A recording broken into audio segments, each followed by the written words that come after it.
Hey, what's up, everybody? How's it going? It is Ted here with Bodies and Wicks, and today I am going to do the quick analysis series on Dogecoin, the one coin that I honestly don't care about. Reason I don't care about it, and the reason I don't care to invest in it, is because it's basically another Bitcoin. It really serves no other purpose than that. Um, and also there's unlimited supply. There's supplies out of control. There is a market cap, but there's so much supply out there, and there's a lot circulating too, and it's a gamble basically, in my opinion. I believe that Dogecoin is basically a gamble. But I am a smart money theorist, so I'm going to try to put my smart money theory to the test to see what we can come up with. If you do not know what smart money theory is, it's basically retail theory, which is basically everything you've been taught. And you turn it upside down, and basically everything you've been taught, you don't believe it. Trend lines, no such thing. Don't trade off those. No such thing as channels. No such thing as anything geometrical, such as pinnets, bull flags, triangles, things like that. The way you trade off of them, all that's out the window. No such thing as harmonics either. All that stuff is just there to distract you and to make you think that you have a way of trading, when in fact it can work, but usually when it does work, it's because of the algorithmic theory, and that's what smart money is an algorithmic theory based on price action, that where the price action is trying to find liquidity, and it's also trying to balance itself, right, at the same time, liquidity and balance itself. And there are ways that it does it, and there are clues that they hide in there, and certain things that I can't explain in too much detail, because it would take hours upon hours to explain smart money theory. But I can try to do a quick analysis as fast as I can, based on what you just really need to know. You don't have to go too far into it, but I can do it, just enough to where you can possibly understand it, and hopefully you can pick up and learn on your own, because it's something you're going to need to know. Because if you don't, you're going to be trading and losing money like you have been doing retail. Believe me, I've been trading for over a year. My first 6 to 8 months, I want to say, I was doing retail, and actually, I was looking at my papers the other day when I filed my taxes. I won more than I lost, as far as trades, but I lost a lot more money than I won. And that was probably because the first 6 to 8 months I was, my stop losses were were out of control. I wasn't, managing money smartly. That all comes to smart money theory too. That should just come with anything, to be honest. But smart money theory does come with, managing money smartly. Um, but also, knowing the theory will help you, with all that stuff. So, without further ado, I will just shut up now, because I'm sure you're done with me with that. So I will just get into Dogecoin, which I have to say, is probably one of the more complicated ones I've actually had um, uh, to well, yeah, just to deal with. Sorry, I was trying to get my computer set up so we can jam to some tunes while we're going through this. So there we go. All right, so let's head on over to the charts, shall we? All right. So this is well, what I'm going to get into eventually, but not what we're going to start off with. And actually, I am going to get myself out of the way, so I am not blocking your view. So hold on just one second, and let's go to here and transition. There we go. All right, so we are going to get out of the 15-minute. We're going to go back all the way back to the month. That way we can see where everything has started. All right, so the first thing about smart money is that we're going to use a lot of fair value gaps, which is basically consecutive candles, 3 consecutive candles. If there is a wick that you can see right here, all the way to the next wick, and there's a large or a candle in between, that leaves kind of a void in price, that is called a fair value gap. These are kind of magnets, but also at the same time, it's kind of hard to explain. They're magnets as in they draw the money toward it, but as soon as they get in it, it usually repels, which is why Doge is kind of a phenomenon to me, because there's a lot that happens in Doge that I haven't seen in other charts, and I think that's because primarily Doge is news driven. Now, don't get me wrong, the smart money theory, definitely definitely equates and also knows about the news cycle that comes in, and that's why some of the price action does what it does. It knows that people are opening their phones, people are putting money in, people are taking money out. It doesn't move like exactly like, hey, if I take out $10,000, the bar doesn't move like as if you took out $10,000. No, it's gonna take its time. It's gonna see people are putting in money, and it's gonna move around in its own way, in its own basically way that's going to be part of the algorithm. That's the word I was looking for. So that's why I drew this big fair value gap down here for the monthly, because this is one of the things that we will be looking at.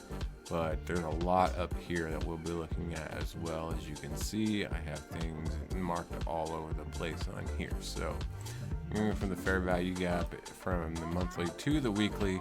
Now to the weekly, everything is balanced. There's no fair value gaps in between anything.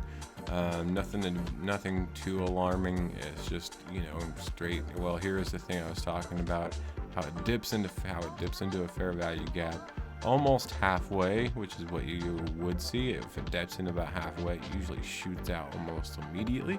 So it dips in, shoots out, we see it go up, and that's when we get to the high another couple weeks later.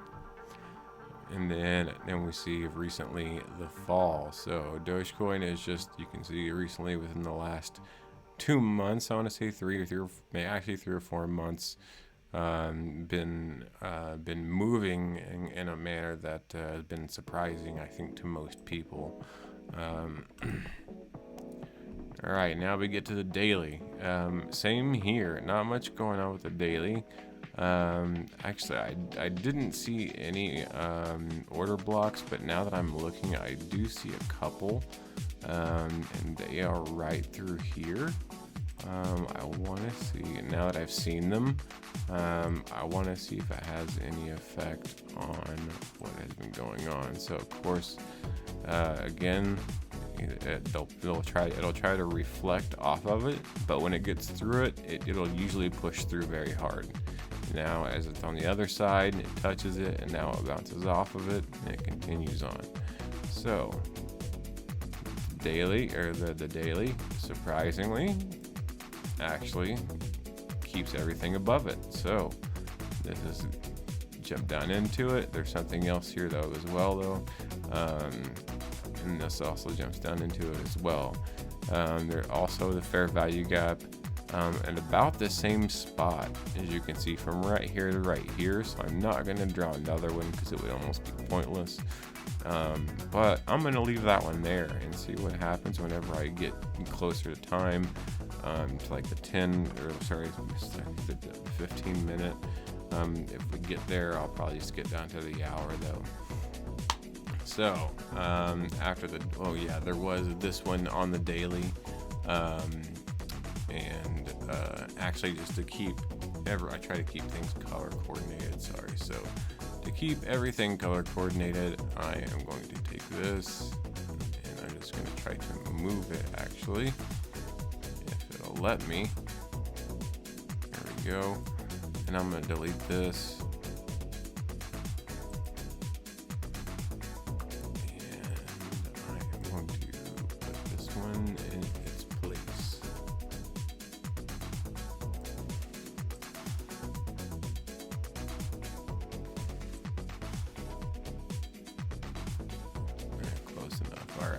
And we'll just draw this all the way across. Okay, so there's the daily on that one. Here's the daily on this one, which is, this is where it's acted odd to me, because it didn't just, I mean, this first spike, that would have been like, okay, I understand that, but then it digs deeper, stays inside of it, jumps outside of it, jumps back inside of it, and goes back outside of it, and then kind of floats inside of it. I guess since it had already taken care of the volume, or the gap itself, it probably balanced, and that's why the gap actually doesn't really act or do much more after that. But the algorithm never forgets about the fair value gaps, so sometimes they can still react off of them. But I mean, with this one, it looks like the whole point of this coming down here and doing this was to rebalance itself.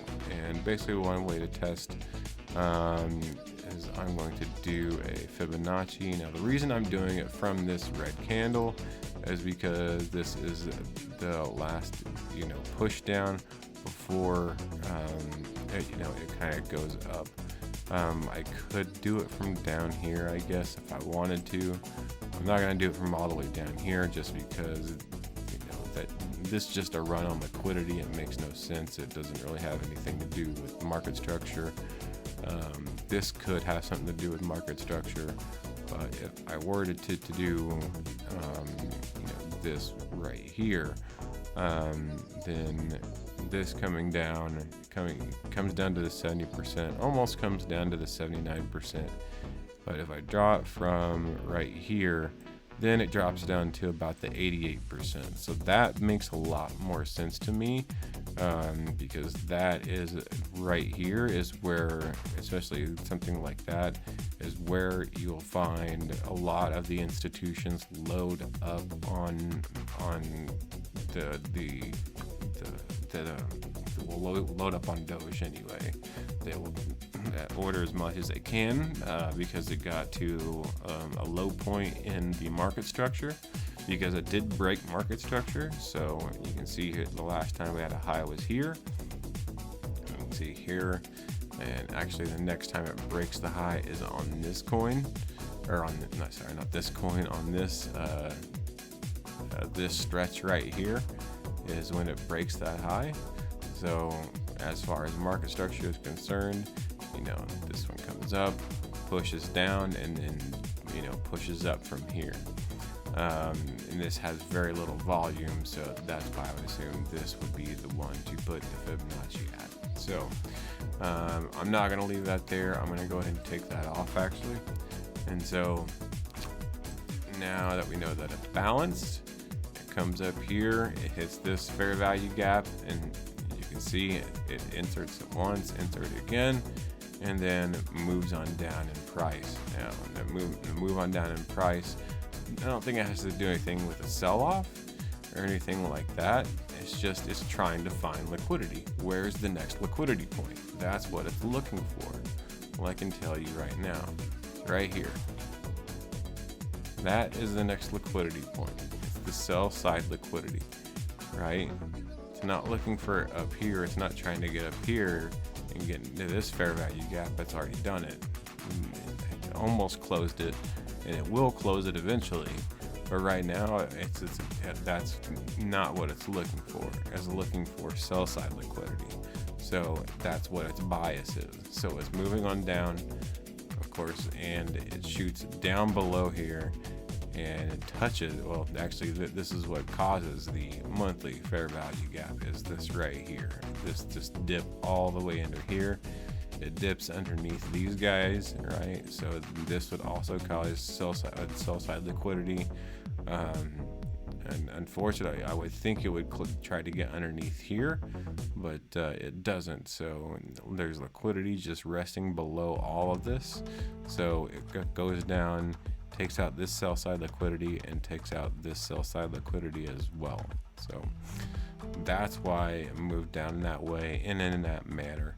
And then after it was done taking out the sell side liquidity, it pushed back up. Sell side liquidity meaning where people have either their, and you would see it over here, sell stops. You would see sell stops running off these candles. That way, in case it went through it, people would believe that it would continue to go.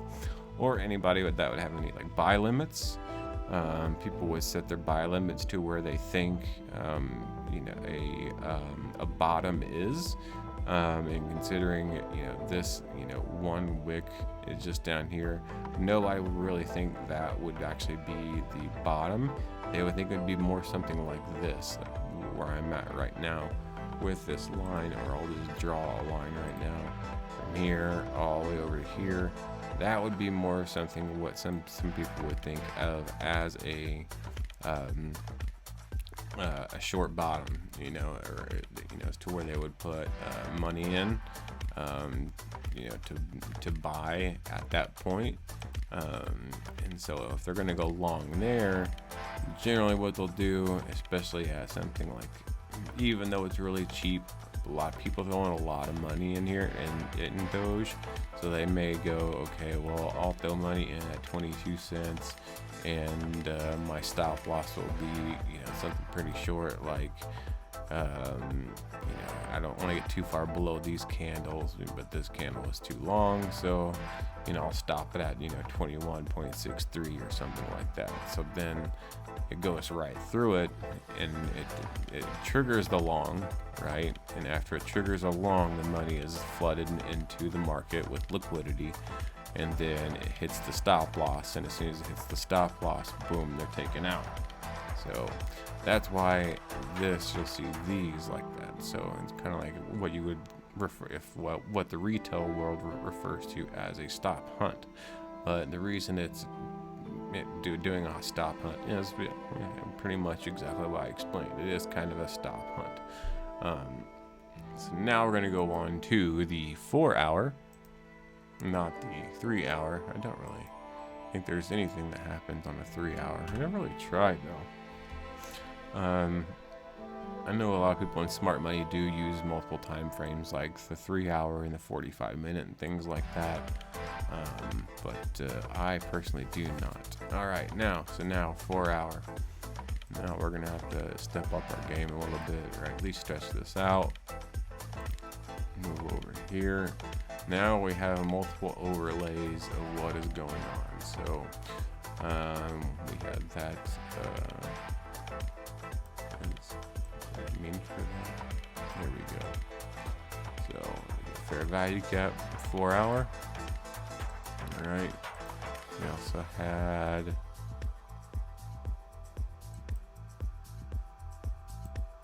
this is for fair value gap 4 hour. I'm not seeing it. I don't know what I did here.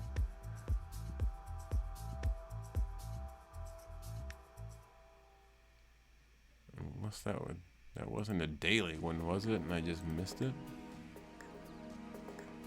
No, I put 4 hour on it. It may be an hour one though when I put 4 hour on it. Who knows? Oh no. There's the 4 hour one. This one, I have no idea.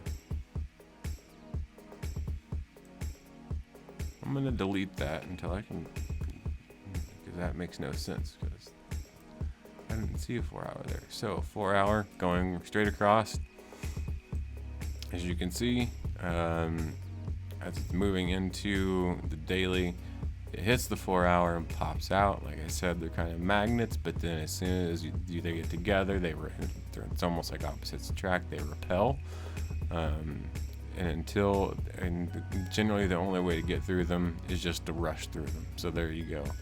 Here's where it just drops right through it. Could have been caused by news, but then again, it's still going by the algorithmic theory. All right, so now it's on the opposite side of the 4 hour fair value gap. So now instead it hits the bottom of it and pushes out. Comes up, tries to come inside the bottom of it again, pushes out, and go. This is where it creates the monthly fair value gap. Is when it drops all the way down to here, down to 20.22 cents, I guess you could say, somewhere around in there. And then now what I've done here is I put a Fibonacci from the bottom of here to the top of here, because that is the next high, right? And so far we haven't broken market structure since that high of about 43 cents. So that's why I've left all of this inside of that Fibonacci to see what structure we're going to come out with. Now when this comes down to here, and we see this spike down again, another kind of stop hunt thing, it's actually part of a 5-minute order block. An order block is an area to where you'll see, and I'll just go to the 5-minute to show you really quick. It's an area to where you'll see volume either press down or up and then cause an opposite reaction very, very quickly, and overtake the candles that either push down or up. So in this case, the candles pushed down, and then you had a bunch of candles, I think it was 2 or 3, that engulfed the 2 candles that were pushing down. So that caused an order block. So here you go. You have this candle here. That is your order block. You spread that all the way across, and then you have these candles which overtake this candle, and that causes the order block right there. So if this candle was smaller than this one, it wouldn't be an order block, right? It has to be bigger than this candle here. So because of that, whenever we see this right here, to it, that right there comes all the way down to the bottom of that order block, and then it pops out. So it doesn't actually get outside of that order block, and that's what you usually see. You usually see it not go outside of the order block. So, and it came down to the 70.5 level, or sorry, the 79 level, which is another level that the institutions love, right? Like I said, the 88.6 was one, and now the 79 is another. These are 2 areas that are hugely discounted priced at the current market structure level. So current market structure, it gets down to 79. Why not? Institutions load up on it. As soon as they load up on it, it kind of moves up a little bit. Right, it moves up and out of the 62%, which is where they don't. They usually don't. Nobody buys any. Hopefully, nobody buys anything that's below the 62%, unless there's a specific reason. Some being fair value gaps, breaker blocks, things like that. But that's a different story that we won't get into today. Because that's way too much to get into. So I will go to, since we've done the 4 hour, I will get into the 1 hour now. I'm trying to figure out where we are here. All right. Now,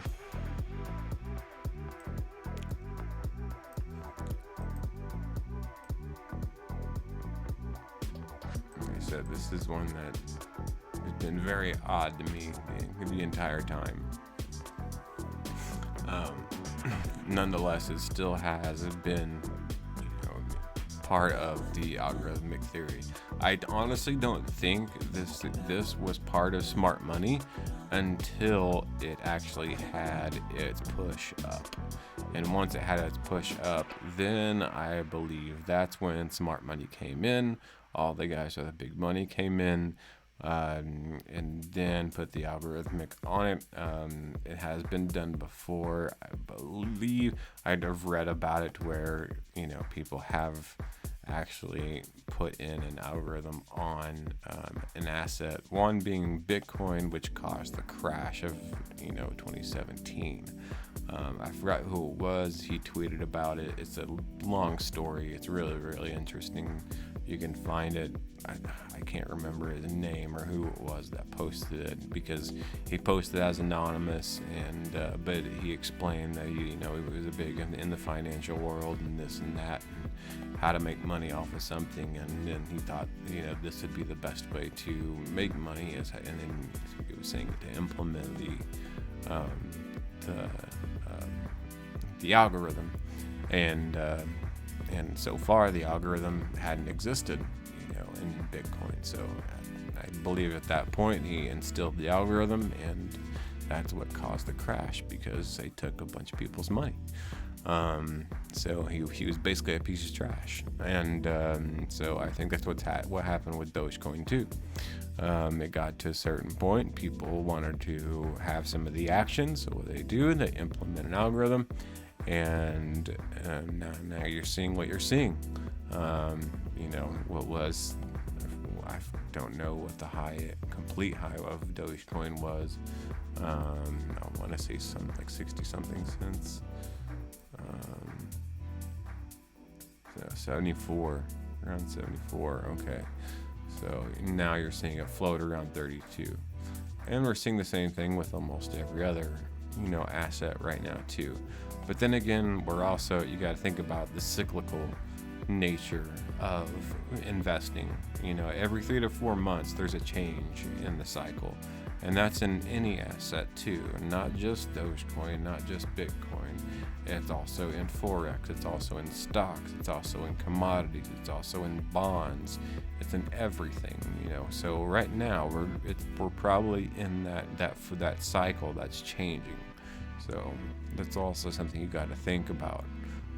So are we in a bear market? No, we're just in a cycle. That's all. So that being said, again, 5-minute order block touches the perfect area to where you can load up on a ton of coins, and end up going up from here, right? So whenever you do have a fib, I would like to point out, please have these as your fib levels for your bottom half. You want to have 88.6, 79, 70.5, 61.8, or 62. You can round up if you want. These are levels I find that to be almost damn near every time, the institutions will push it to that level, or the algorithm will go to that level for the institutions, I should say. All right, so this one comes out. All right, after it gets done with that, comes up, sets a sell side liquidity. Right, so it goes up, hits the fair value gap that was caused. It was brought in here. Was that a fair value gap? Oh yeah, the 4-hour one. So this was a 4-hour fair value gap. So as you can see, it was enclosed by the 1 hour. So this may actually be already balanced, and that's why it probably didn't cause too much of an issue over in this area. So I didn't see that in the hour, but I can probably bring this in and enclose it. Because now it didn't really have too much of a struggle getting out. Even though, again, the the algorithm remembers it. You can see it just kind of hits it, bounces out, bounces off this one, goes back up into it, and then eventually it gets outside of it, pushes back in, and then repels off. So, and then now we get up to here into this 4-hour one.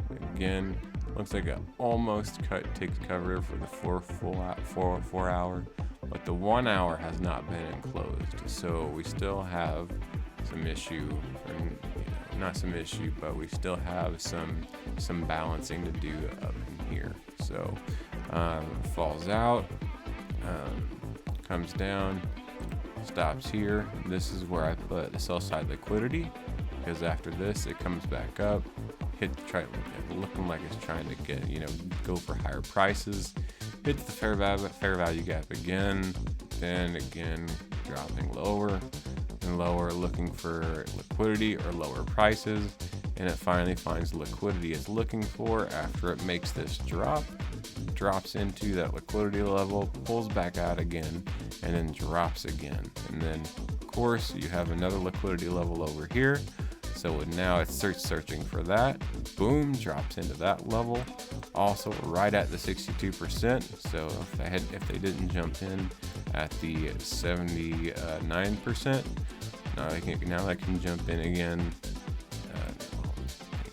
I moved that over here to show you that this is part of smart money theory right here. Again, drop below the 62%. So again, another area where you could load up before it starts to climb again. So now where we're at is we are just getting ready to, actually 1 hour fair value gap if you want to even bring this out like this. But there's also a 15-minute fair value gap. So right now at the 1 hour, I can change this. We can go to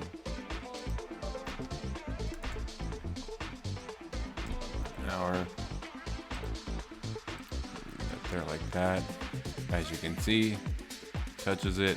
Now it bounced off of it, went down, started the candle again right here, and now we're going back up into it. So let's see what's happening on a closer level with that.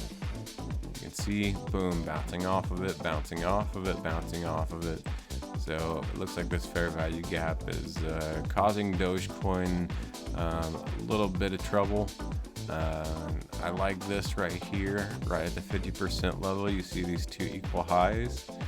That was a line of liquidity right there. So anybody who probably bought down in here, or right here actually, after this fell, saw those two lines being equal, and then seeing it fall, you buy, and then all of a sudden you're going to come up and break that liquidity line, right? Because people are thinking that this is going to be what your next, especially coming all the way across. Look at that. Oh yeah, I love these. So I love explaining these anyway. So you have this line here, it's all the way across, and it looks like it would be your next level of resistance, right? Looks like you'd be your next level of resistance. It's exactly what it looks like, because you touch, comes up, touch. So now it's coming up again. A lot of people would probably start selling right here. Hopefully the smart people, and this is what I teach people, whenever you see something like this, to where it would look like resistance, bet on at some point it being broken, because it can't be resistance forever. Something has to break through it. So it broke through, and if you had a position to or a buy stop, right, it would have triggered that buy stop, pulled back, taken that person out, or all those people out, which probably were quite a lot of people, and then it busts through, and then it busts. So they see it, they say their buy stop get taken out, and they see it pull back. Oops, sorry, keep looking the wrong thing. They see it pull back, they think it's going to go this way, they start chasing it downward, so they start selling instead. and then it turns around and goes back the other way, and then they chase that, and then they start buying instead. And then it hits here, and then it pulls back, and then now they don't know what's going on. But if you know the algorithmic theory that is smart money, you know that there's a fair value gap there. You know that there was a line of liquidity that was about ready to break. You know why this is doing what it's doing, right? There has to be a why behind something. And smart money, retail theory does not give you any kind of structure or any kind of why this is happening. It just says, oh, well, it's going to happen because of this. Smart money theory actually gives you the why this is happening. You know, it tells you what is going on because you know that it's looking for liquidity and it's looking to balance. Because you know it's looking for liquidity and it's looking to balance, you can find the story of the price, right? So right now, Dogecoin sitting at right around 32.62. We'll see if it breaks through this fair value gap. And after that fair value gap, we got another one up here.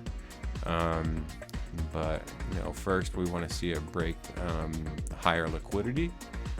So your next goal, right, is going to be this right here. Over here. That's going to be your next goal. Why? Because that is buy side liquidity. Oops. Buy side liquidity. So since that's your buy side liquidity, that would be your next goal to get to. Also, it runs about equal with these guys right here. So that'd be a perfect area for it to try to run through, right? Before hopefully it doesn't fall down. So, and then, you know, again, you gotta try to get through these without getting stopped by any order blocks. Let's see if there's any order blocks in the way, especially here too. Well, no order block here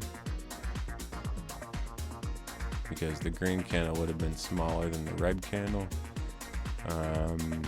This you may have to watch out for, but I doubt it.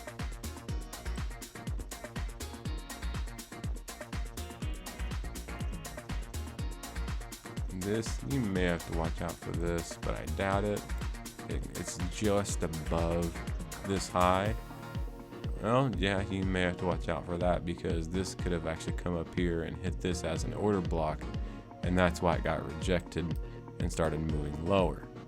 So whenever you see these order blocks again, whenever they come in contact with them, the expectation is it's going to move the opposite way. And you know, it just because it hits it once doesn't mean that it can't hit it again and do the same thing. But you know, eventually it will get through it, or the next time it may just, you know, kind of meander through it, you know, slowly. It just depends. Here, yeah, I don't know if I would consider that, you know, an order block. No, definitely not, because there's a tail here. And yeah, no order block there. So this would be about the only one I'd watch out for. But anyway, sitting here, 15 minutes. Yep, another candle just formed right on the edge of this fair value gap. So we'll just have to see if it's going to get through it or not. And that's all I got for you, because that's the end of Dogecoin for tonight. Well, for me anyway, or for this video. I've actually went way over than I should have. I'm trying to keep them closer to about 20 minutes rather than 40 minutes. But sorry, I went a little bit over, guys. But thanks for watching. Ted here with Bodies and Wicks. I hope you learned something. If you did learn something and you want to see more, go ahead and click that like button. Please subscribe to my channel. I'll be doing more of these. I'll come back and I'll actually do a recap of Dogecoin probably a couple times. This is going to be my new series that I'll be doing. Usually my things are hours long that nobody wants to listen to, so I've been trying to keep them close and short and cheap, but also valuable. So hopefully you got something out of this. I'm going to get out of here. So peace to everybody. Have a good night. And always remember to keep your pants on.